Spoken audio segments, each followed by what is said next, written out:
আসানসোল রবীন্দ্র ভবনে আয়োজিত হলো আইএনটিটিইউসির শ্রমিক সম্মেলন, যেখানে কর্মী ও সমর্থকদের উপচে পড়া ভিড় ছিল চোখে পড়ার মতো।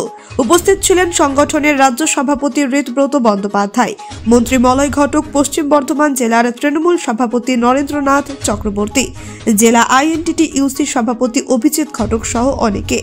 সম্মেলনে রাজ্যের বিনিয়োগ ও কর্মসংস্থান নিয়ে আশাবাদী মন্তব্য করেন ঋতব্রত বন্দ্যোপাধ্যায়। তিনি বলেন, বেঙ্গল গ্লোবাল বিজনেস সামিট এবার রাজ্যের নতুন দিশা তৈরি করেছে। দেউচা পাচামি খনন কার্য শুরু হয়েছে, যা বহু মানুষের কর্মসংস্থানের পথ খুলে দেবে। বিনিয়োগ এলে পরিকাঠামো গড়ে উঠবে, আর পরিকাঠামো তৈরি হলে তবেই নতুন কাজের সুযোগ সৃষ্টি হবে। তবে শ্রমিকদের দাবি শুধু প্রতিশ্রুতি নয়, বাস্তবে যেন তাদের স্বার্থ রক্ষা হয়। সরকারের উদ্যোগ কি সত্যিই শিল্প শ্রমিকদের ভবিষ্যৎ বদলাবে, নাকি এই আশ্বাসও শুধু রাজনৈতিক প্রতিশ্রুতি? Bureau report, Bangla digital TV.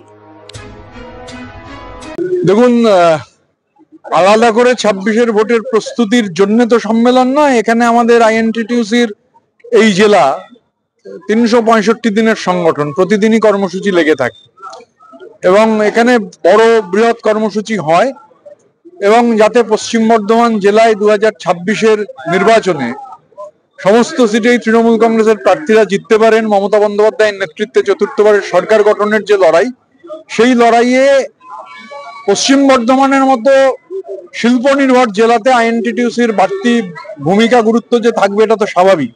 আইএনটিটিইউসির কর্মীরা অভিজিৎ ঘটকের নেতৃত্বে এখানে ধারাবাহিকভাবে কর্মসূচির মধ্যে থাকেন।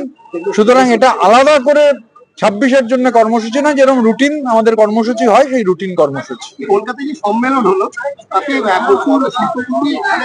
আগ্রহ প্রকাশ করেছে, শিল্পাঞ্চলে দেখুন, এই বেঙ্গল গ্লোবাল বিজনেস সামিট, যার মূল স্লোগান হচ্ছে বেঙ্গল মিন্স বিজনেস, এবং তাতে আমাদের দেশের প্রথম সারির শিল্পপতিদের ভাষণ যদি শোনা যায়, মানে আমি আমাদের কথা, মানে রাজ্য সরকারের কথা বা আমরা যারা পার্টি করি আমাদের কথা নয়, যে ধরনের ভাষণ শোনা গেছে, এবং প্রত্যেকেই বলছেন যে এটাই ডেস্টিনেশন। এমনকি আমি দেখছিলাম, আস্তে আস্তেই দেখছিলাম যে আমুলের মতো সংস্থা, গুজরাট বেস সংস্থা, তারা যে বিপুল পরিমাণ বিনিয়োগের কথা বলেছেন, এবং গোটা দেশের সবথেকে বেশি দই তৈরির যে প্লান্ট রাজ্যে তৈরি হওয়ার, এটা একটা ঐতিহাসিক যে ধরনের প্রস্তাব এসেছে, এবং ডাইভার্সিফাইড প্রস্তাব, তার সঙ্গে সেমিকন্ডাক্টরের বিষয়টি রয়েছে।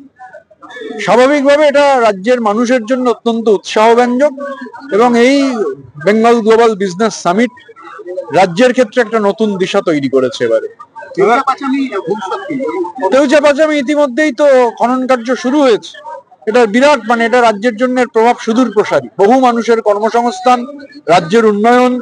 এই দেউচা পাচামি শুধু নয়, এই Bengal global business summit, economic corridors, এই সমস্ত মিলিয়ে এই বিপুল পরিমাণ বিনিয়োগ, কারণ বিনিয়োগ হলে তবেই পরিকাঠামো নির্মাণ হবে, পরিকাঠামো নির্মাণ হলেই তবেই মানুষের কাজ হবে, ক্রয় ক্ষমতা মানুষের বাড়বে, ক্রয় ক্ষমতা বাড়লেই অর্থনীতি সচল থাকবে, এবং একটার সঙ্গে আরেকটা রিলেটেড। আজকে দিল্লির নির্বাচনের ফলাফল বেরোলো, কি বলবেন? দিল্লির নির্বাচনের ফলাফল আমরা যা এখনো দেখলাম যে বিজেপি সরকার গঠন করতে চলেছে। ওখানে আম আদমি পার্টি যাদের সরকার ছিল, তারা নিশ্চিতভাবে পর্যালোচনা করবেন, তাদের নেতৃত্ব ইতিমধ্যেই বলেছেন। সুতরাং নির্বাচন যে তাদের পর্যালোচনার জন্য তো আমাদের সবাইকে অপেক্ষা করতে হবে, তারা কিভাবে পর্যালোচনা করছেন, কিভাবে দেখতে চাইছেন গোটা বিষয়টা।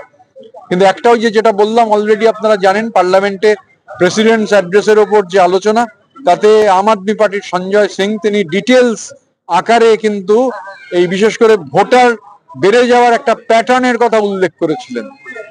তো স্বাভাবিকভাবে সেটা, এগুলো যখন পর্যালোচনা হবে, এবং আমরাও আমাদের নেতৃত্ব নিশ্চিতভাবে তাদেরও বক্তব্য নিশ্চয়ই জানাবেন। যা মনে হচ্ছে সংগঠন ফলাফল আপনি বললেন,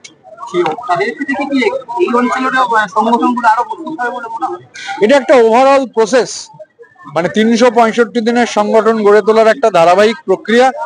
এদের সবাই সবার সঙ্গে লিঙ্কড, মানে সব জায়গাতেই উদ্দেশ্যটা হচ্ছে যে ধারাবাহিক কর্মসূচি, শ্রমিকের সঙ্গে যোগাযোগ, শ্রমজীবী মানুষের দাবি দেওয়া, সংগঠিত হোক অসংগঠিত হোক, প্রতিদিনের একটা ডেলি পলিটিক্যাল অ্যাক্টিভিটি 365 দিনের, সেই কাজটাই হচ্ছে। সেই কাজটা আমাদের এই জেলায় অভিজিৎ ঘটকের নেতৃত্বে, ওপরে মলয়দারা আছেন, নরেন্দ্র চক্রবর্তী আছেন জেলার সভাপতি, সবাই মিলে এই এফেক্টিভ ওয়েতেই কাজটাকে এগিয়ে নিয়ে যাওয়া, এটাই লক্ষ্য।